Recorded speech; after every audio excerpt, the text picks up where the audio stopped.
नाम तन्वी उपाध्याय है। मैं कक्षा 8 की छात्रा हूँ। मैं राजकीय उच्च प्राथमिक स्कूल दौलतपुर में पढ़ती हूँ। आज मैं आपको फसल के बारे में जानकारी दूंगी। किसी स्थान पर बड़े पैमाने पर उगाए जाने वाले पौधों को फसल कहते हैं। फसल दो प्रकार की होती है, रबी फसल, खरीफ फसल। रबी फसल वह फसलें जिन्हें शीत ऋतु में बोया जाता है रबी फसल कहलाती है, जैसे गेहूं, चना, मटर, राजमा।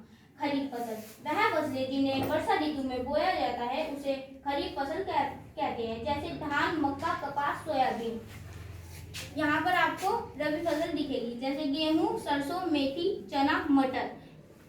खरीफ फसल चावल, धान, कपास, हल्दी, मूंगफली। धन्यवाद। आप सभी को मेरा नमस्कार। मेरा नाम आरजू पुरी है। मैं कक्षा 8 राजकीय उच्च प्राथमिक विद्यालय दौलतपुर की छात्र हूँ। आज मैं आपको सिंचाई के बारे में बताऊंगी। निश्चित समय अंतराल पर खेत में जल देना सिंचाई कहलाता है। सिंचाई के दो तरीके हैं। एक पारंपरिक तरीके जैसे मोट, हैंडपंप, ढेकली, रहट आदि। सिंचाई की आधुनिक विधियाँ। सिंचाई की दो आधुनिक विधियाँ हैं। पहली छिड़काव तंत्र। इस विधि का उपयोग असमतल भूमि के लिए किया जाता है। इस विधि का उपयोग इस प्रकार किया जाता है जैसे कि वर्षा हो रही हो। इस विधि का उपयोग करने से बहुत जल की बचत होती है। दूसरा है ड्रिप तंत्र। ड्रिप तंत्र से जल इस प्रकार पौधों की जड़ों में गिरता है, बूंद बूंद करके गिरता है। इससे भी ड्रिप तंत्र ही कहते हैं। ड्रिप तंत्र से जल की बहुत अधिक बचत होती है। इन दोनों तंत्रों से ही जल की बहुत ज़्यादा बचत होती है और यह जल की कमी वाले क्षेत्रों के लिए वरदान है। धन्यवाद।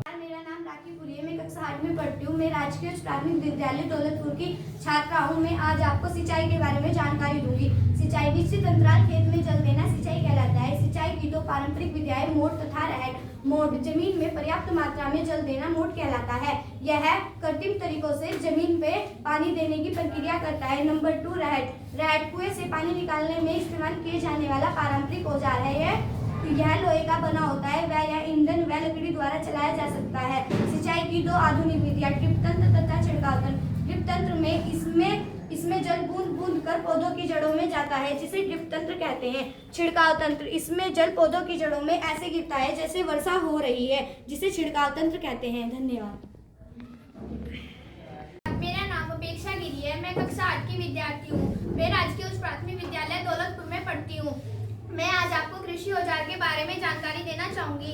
फावला सबसे सुविधाजनक एक हाथ का औजार है, जिसका उपयोग बगीचे और कृषि क्षेत्रों में मिट्टी खोदने और उठाने के लिए किया जाता है। दराती फसलों, घास की कटाई और अन्य वनस्पति पदार्थों को काटने के लिए किया जाता है। यह एक आम हाथ का औजार है। कल्टीवेटर का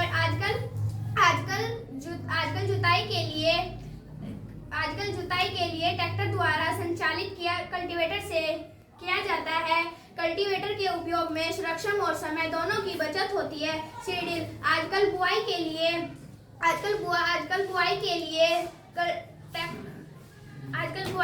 ट्रैक्टर द्वारा संचालित सीडिल का उपयोग किया जाता है। इससे बीजों में समान दूरी एवं गहराई बनी रहती है। यह सुनिश्चित किया जाता है कि बुआई के बाद बीज मिट्टी द्वारा ढक जाए। इससे पक्षियों द्वारा खाए जाने से रोका जा सकता है। सीडिल के उपयोग में श्रम और समय दोनों की बचत होती है। धन्यवाद।